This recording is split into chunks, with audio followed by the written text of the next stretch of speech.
हाय दोस्तों, कैसे हैं आप सभी। मैं डॉक्टर आनंद व्यास फिर से अपने यूट्यूब चैनल पर आप सभी का स्वागत कर रहा हूं और आशा कर रहा हूं सभी ठीक है, मस्त है, एंजॉय कर रहे हैं। तो लास्ट 3 क्वेश्चंस पे मैं आ चुका हूं। 12th मोस्ट इंपॉर्टेंट क्वेश्चन चल रहा है, लास्ट 3 हो गया ना, 12, 13, 14, ठीक है। तो 14 तक हमारी सीरीज जाने वाली है और 12th मोस्ट इंपॉर्टेंट क्वेश्चन पे मैं आ गया हूँ। इसलिए अब देख लेते हैं कौन सा क्वेश्चन है। ये है LSM। LSM क्या है? Leadership situational model. ये मॉडल हर्सी साहब ने पॉल हर्सी साहब ने दिया था। इन्होंने कहा था कि इंसान जो होता है उसकी सिचुएशनल के अकॉर्डिंग उसकी लीडरशिप स्टाइल चलती रहती है।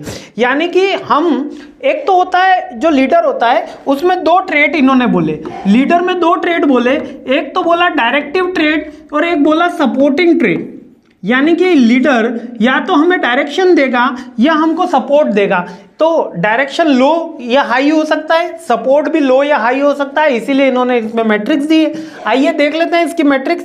देखिए ये मैट्रिक्स इनको रिकॉग्नाइज करी हुई मैट्रिक्स है। ये मैट्रिक्स क्या है जल्दी से देख लेते हैं।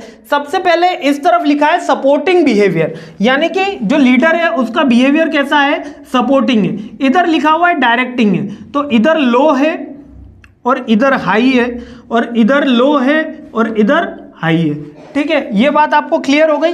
अब इसमें देखते हैं पहला लीडरशिप की स्टाइल ये कह रहे हैं डायरेक्टिंग। डायरेक्टिंग काइंड ऑफ जो लीडर होगा वो क्या कैसा करेगा, ज्यादा डायरेक्शन देगा, कम सपोर्ट करेगा। लाइक ऑटोक्रेट टाइप ऑफ जो लीडर होते हैं, डायरेक्शन ज्यादा देते हैं, सपोर्ट कम। ये काम ऐसे हो जाना चाहिए, ऐसे हो जाना चाहिए, मैं आके 4 दिन में चेक करूंगा, 2 घंटे में चेक करूंगा, ये काम हो जाना चाहिए। That is a directing leader. I hope ये समझ में आ गया। ऑटोक्रेट काइंड ऑफ लीडर होते हैं। जो पार्टिसिपेटिव लीडर होते हैं वो बन जाते हैं अपने कोचिंग। ठीक है, वो क्या करते हैं, कोच आपने देखा होगा, राहुल द्रविड़ साहब होंगे, रवि शास्त्री साहब होंगे, वो क्रिकेट टीम के साथ खुद प्रैक्टिस करा रहे होते हैं। क्यों? किसी बंदे को नहीं रख सकते प्रैक्टिस कराने के लिए, कराते हैं। क्यों? क्योंकि वो कोच है। कोच हमेशा खुद प्रैक्टिस कर रहा होता है, खुद साथ में लगा होता है, ऑन फील्ड खड़ा होता है, ऑब्जर्व कर रहा होता है। यानी उनमें सपोर्ट भी ज्यादा होता है और डायरेक्शन भी ज्यादा होता है। These are the best kind of leader. ठीक है, इनकी जो लीडरशिप की स्टाइल होती है वो बेस्ट होती है, क्योंकि ये खुद सपोर्ट भी ज्यादा करते हैं और डायरेक्शन भी ज्यादा देते हैं, जिससे एरर मिनिमाइज होती है। ठीक है, ये second kind of situational leader हो गए। थर्ड काइंड में क्या होता है, थर्ड में सपोर्ट तो हाई होता है लेकिन डायरेक्शन लो होता है। सपोर्ट तो हाई हो गया लेकिन डायरेक्शन लो हो गया। ये कौन से लीडर हो गए, ये अपने lazy fair kind of leader हो गए ना।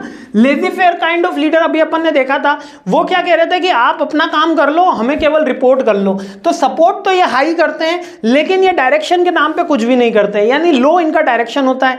ये कोई इंफॉर्मेशन प्रोवाइड नहीं कराते, केवल इस तरीके से सपोर्ट की जो आपने डिसीजन लिया है, जो टीम मेंबर्स ने डिसीजन लिया है, they are agree on their decision.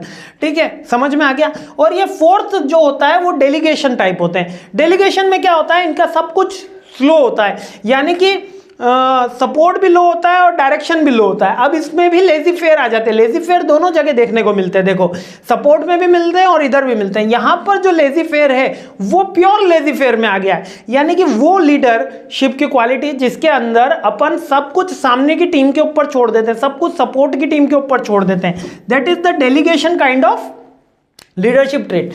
ठीक है, तो ये 4 तरीके के सिचुएशनल मॉडल है। देखो अब हर लीडर को ये चारों से गुजरना पड़ता है। कभी जब वो स्टार्टिंग एर्लियर एज में होता है तब उसको कभी कोच भी बनना पड़ता है।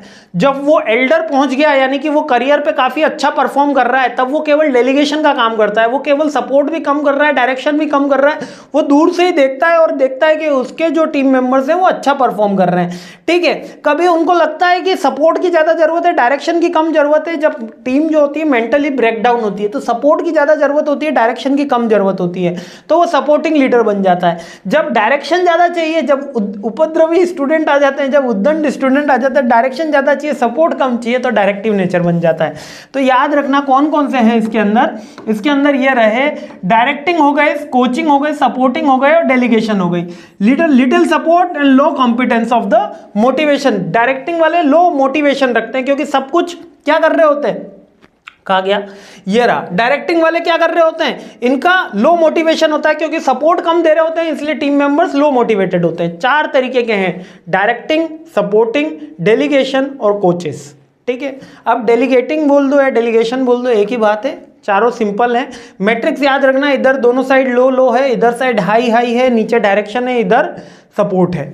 क्लियर हो गया ना। एग्जाम्पल के साथ एग्जाम में लिख कर आना, बहुत अच्छे मार्क्स मिलते हैं। बहुत सिंपल और स्ट्रेट फॉरवर्ड थ्योरी है, लेकिन थोड़ा सा कंफ्यूजिंग रहती है, बच्चे थोड़ा सा कंफ्यूज हो जाते हैं। डिटेल वीडियो में और डिटेल में समझा है। तो जय हिंद, जल्दी ही सीरीज कंप्लीट करते हैं। तब तक के लिए मेरे साथ जुड़े रहिए, मस्त रहिए। जय हिंद।